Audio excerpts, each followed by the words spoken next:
Okay mga ka-trigger, welcome po muli dito sa ating munting YouTube channel. At pasalamat tayo, meron tayong 1911 ngayon, kaya 1911 ang topic natin ngayon. Bago ako bumati ay gusto ko lang munang marami kasing gusto ko mo lang sabihin sa inyo kung anong topic natin. Kasi maraming problema dito sa maraming tanong dito sa thumb safety.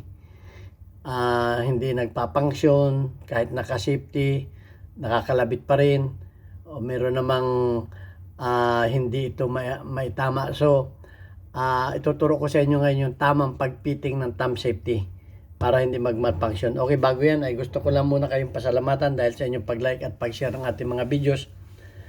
At gusto ko rin kayong pasalamatan yung mga hindi nag-skip ng ads dahil nadadagdagan yung ating revenues, at maraming salamat doon sa mga nagpadala dito sa ating GCash number para makatulong sa ating, dahil ang ating YouTube channel ay ginawa ko para sa ating mga beneficiary. Meron tayong 6 na estudyante na anak ng mga single parent, kaya may mga estudyante tayo na 6 na mga bata ang ating tinutulungan. Ang kita ng YouTube channel natin ay para sa kanila. Kaya maraming salamat din sa nagpadala dito sa ating GCash number. Huwag po ninyong tawagan yan para bumili ng bala. Mag-message lamang po kayo dyan kung kayo ay may ipaabot na tulong sa ating mga beneficiary. Kagaya ni Sir Noli Pisa America na nagpadala ng aginaldo sa ating mga bata para sa kanilang pamasko, maagang pamasko. Kaya Sir Noli, merong bata na magpapasalamat lang dito. Hello po. Maraming salamat po sa Pinoy Firearms Instructors. God bless po. Okay, so Sir Noli, yung pinadala mo ay natanggap na nung anak ko, at binigyan ko ng instruction na bawat isang bata ay bigyan ng tig 1,000 dahil may mga Christmas party sila.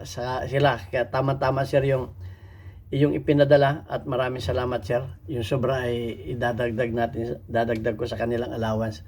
So may mga pang Christmas party na sila. Kaya sir, tuwa yung mga bata at nagpapasalamat sa iyo ng labis. Okay, sana marami pang gaya mo para mas marami pa tayong bata na matulungan. Ayan, at punta na tayo sa topic natin. Okay, pagka yung inyong mga, lapit na lang natin yung ating camera. Pagka yung inyong mga thumb safety, kamukha nito, bago, ay isinape ninyo, halimbawa, isinape ninyo, at nakakalabit pa rin, ganyan. At nakalabit pa rin, ay tingnan ninyo kung ang tayo nitong nung plunger. Ang titingnan niyo yung plunger.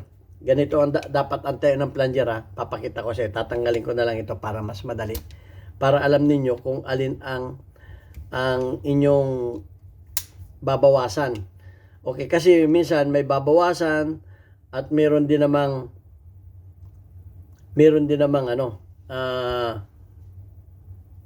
tatanggalin natin ito para makikita natin yung plunger. Dali lang. Tanggalin na natin itong para mas malinaw sa atin lahat. Kasi yung iba babawasan, yung iba naman dadagdagan. So alin ang dadagdagan at alin ang babawasan? Okay, kagaya nito. Tanggalin natin Yan.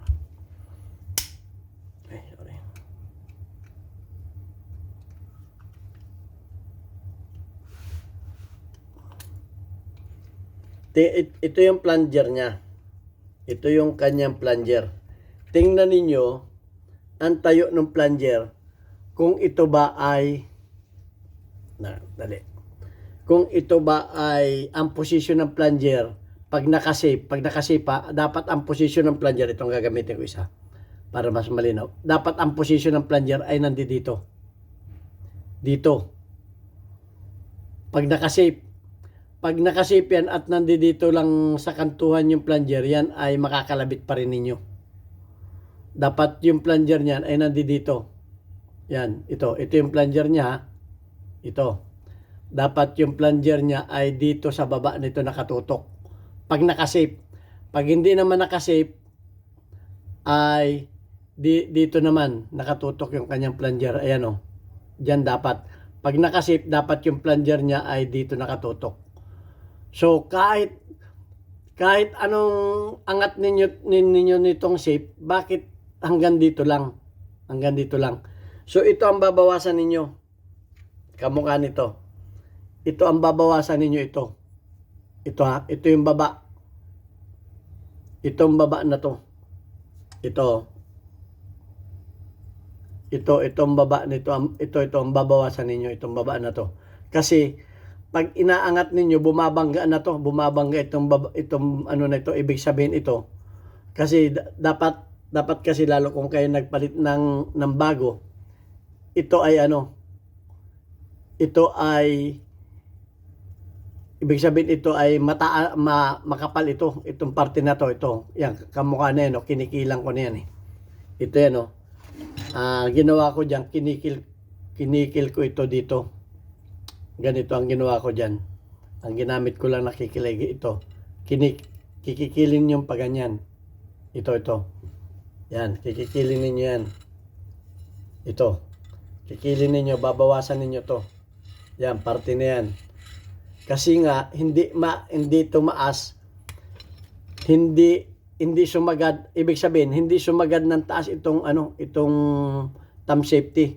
Kasi nga, bumabangga na itong baba na to. Ito.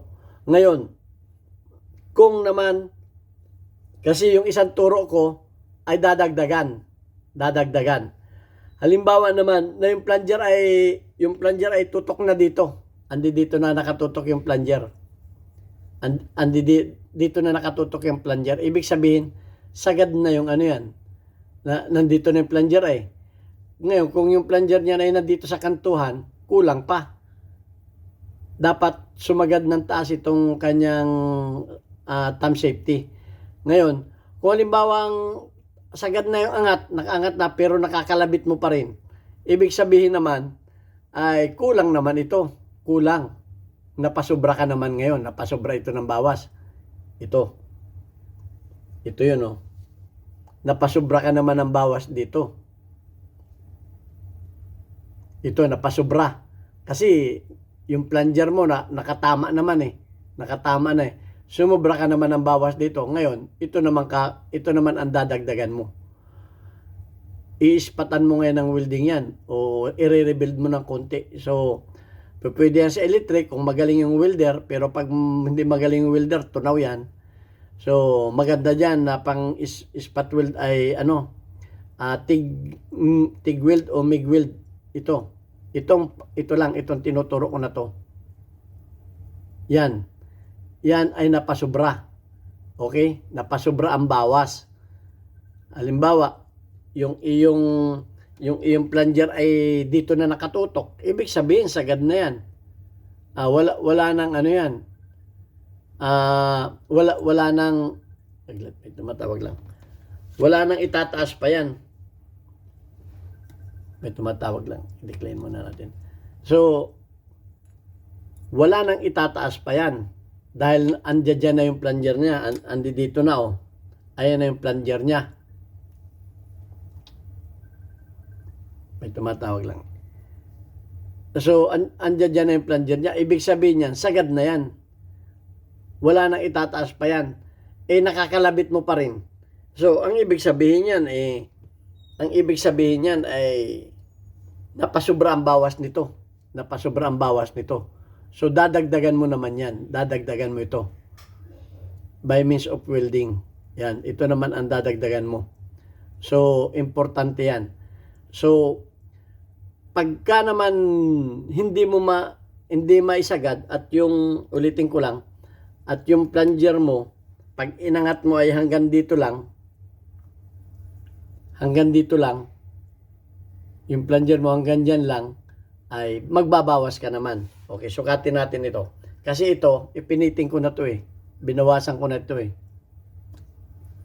Binawasan ko na ito. So, yan. Subukan natin tong ikabit. Ikabit muna natin yung plunger para nililinaw ko lang kasi meron dapat bawasan at meron din namang kasi baka yung isang turo ko ay dapat bawasan. Pero meron ding dapat bawasan at merong dapat dagdagan. So dapat alam natin 'yun. Dapat alam natin kung dapat bambawasan o dapat dagdagan. So dalawang klase kasi yung problema na 'yan. Dapat bawasan o dapat dagdagan. Sasabihin ko sa inyo ang posisyon ng dapat bawasan at dapat dagdagan para mas malinaw yung papakita ko sa inyo yung tamang posisyon nito. Okay, kakabit ko lang muna ulit. Lagyan natin yung plunger. Dapat pag magkakabit kayo nito, nakahapkak. Nakahapkak yung kanyang hammer.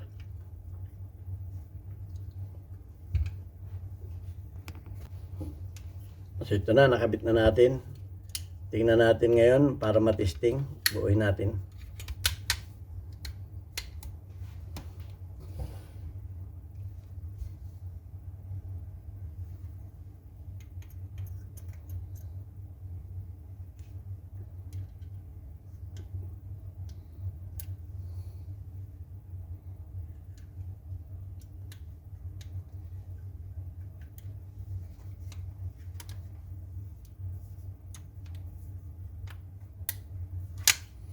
So, ayan. So, dapat, papakita ko sa inyo ang ano ha. Yun, dapat yung plunger nandun. Ayun yung plunger. Yun ang tamang posisyon ng plunger. Yun, nandun. Pag ang plunger niya ay, pag yan ay nandyan na pero nakalabit pa rin ninyo, halimbawa, ganyan ang posisyon, nakalabit pa rin ninyo, so, magdadagdag kayo dito. Kulang ito. Magdadagdag kayo dito. Ito nasa baba na ito. Dadagdagan ninyo yan. Ibig sabihin, mag-i-ispat kayo ng welding dyan. Ispatan ng welding para tumas. Tapos, ipipiting na ninyo. Okay. Halimbawa, ganyan ang posisyon. Kaya yung unang turo ko sa inyo ay dapat ay magdagdag o mag-welding. Halimbawa, nakaganyan ang posisyon. Nakakalabit pa rin. Pero pagka ang posisyon yan ay ang posisyon niyan ay nakaganito, sandali. Yan, nakaganyan. Magbabawas kayo kasi pag nakaganyan lang ang posisyon niyan, ang plunger niya ay dito lang nakatutok. Ang plunger niya ay dito lang nakatutok sa kanto na to. Dapat ang plunger niya nandito sa baba. Nililinaw ko lang ha. Dapat ang plunger niya ay nandito sa baba. Pag ang plunger niya ay dito lang nakatutok, doon sa may kanto na yun, kulang pa yan. So, magbabawas kayo, ulitin ko lang, magbabawas kayo dito. Babawasan ninyo kasi kulang pa. Hindi siya makaangat dahil bumabangga ito. Bumabangga. So, kulang yan. So, kaya ko ginawan ulit ito ng video para, kasi baka bawas kayo ng bawas o dagdag kayo ng dagdag, sikip naman. So, dapat tama lang ang pagpipiting nito. So, ayan. Pagka ganyan yan, makakalabit yan. Papalo ang hammer niyan. Pagka ganyan lang ang posisyon. Posible pang pumalo ang hammer niyan. Yan o, pumalo. Dapat, kulang yan. Dapat yan, nakaganon. Itataas ko. Dapat yan. Tingnan niyo yung plunger ha. Yun yung plunger, yun. Tuturo. Yun yung plunger ha. Para mas malinaw, yun yung plunger. Okay? Tataas ko. Akak natin. Yan. Dapat, yun. Dapat yung plunger niya nandun. Nandun. At, pagka yan ay nakakak, ganyan.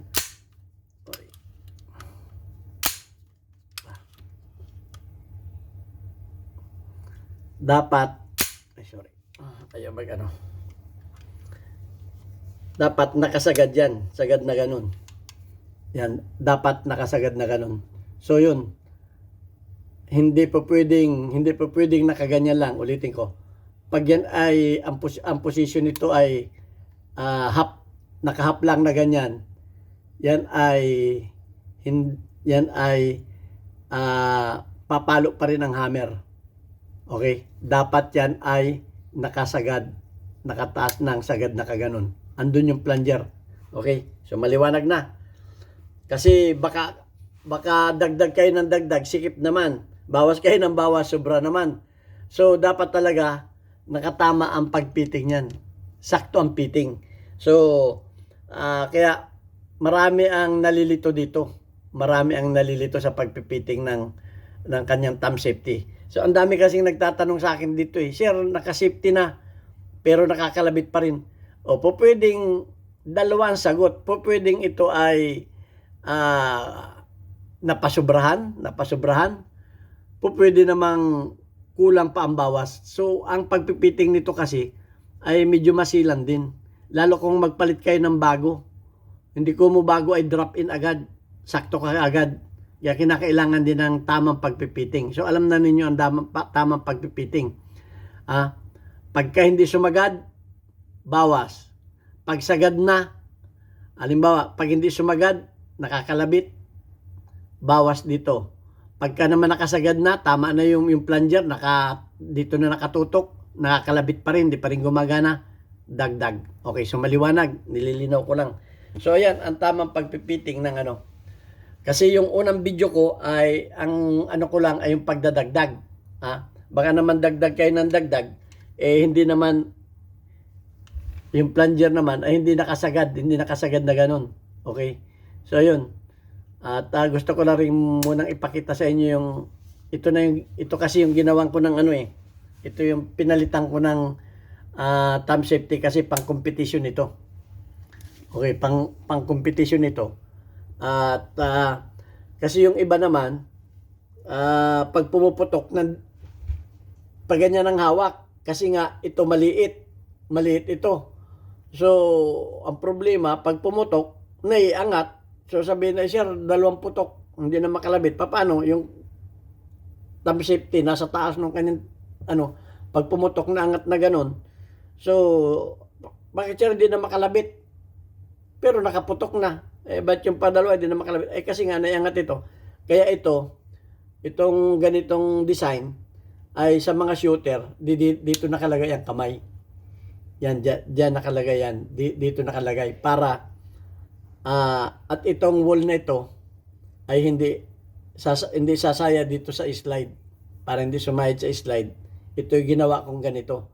Ang kulang na lang dito ay yung serration. Kasi, wala pa yung in-order namin na checkering file. Kasi yung checkering file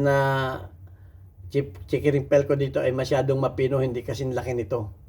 May may serration na yan. Ito, tapat na to. So yan pa ang kulang dito. So ito ay sinukat na nung may-ari nito at tama-tama naman sa kamay niya. So ito ay control pa rin para sa recoil kasi pag madiin ito, pag nakadiin ka dito, mababawasan yung recoil niya. So yan at mahaba ng ating video. Okay, pasasalamatan ko lamang yung ating mga community spotlight. Ang community spotlight natin ngayon ay nagbago na. Okay, shout out kay Gameboy. Meron kang 76 engagement. Shout out kay Tungkos Vlog. Meron kang 1 engagement. Shout out kay James Michael. Meron kang 100 plus engagement. Shout out kay Pew_Tang_Ina. Meron kang 8 engagement. Shout out kay Norman Paul. Meron kang 53 engagement. Okay, maraming salamat sa inyo. God bless hanggang sa muli ninyong video. Pinipilit ko lang maging malinaw lahat kasi yung ibang mga tanong ay 2 ang sagot. So sinagot ko yung unang sagot ko ay kulang kaya inulit ko itong padalawang video na ito. Inulit ko kasi meron tayong salamat tayo at meron tayong 1911 ngayon. Kaya yung mga tanong ninyo ay nabibigyan ko ng linaw na maganda kasi yung meron tayong modelo para actual. Mahirap din kasi hindi maintindihan minsan wala tayong model. So at least may 1911 tayo ngayon. Kaya yung tanong ninyo sa mga 1911 ngayon, hanggat nandito pa itong baril nito, hindi to sa akin, ito sa customer ko. Pinagawa niya sa akin. So Hanggat nandito pa ito, itanong na ninyo lahat ng problema ninyo sa 1911 para masagot natin at meron tayong pandemo. Kasi wala akong baril dito sa Kuwait.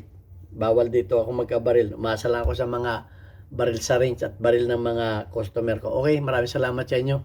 God bless. Merry Christmas.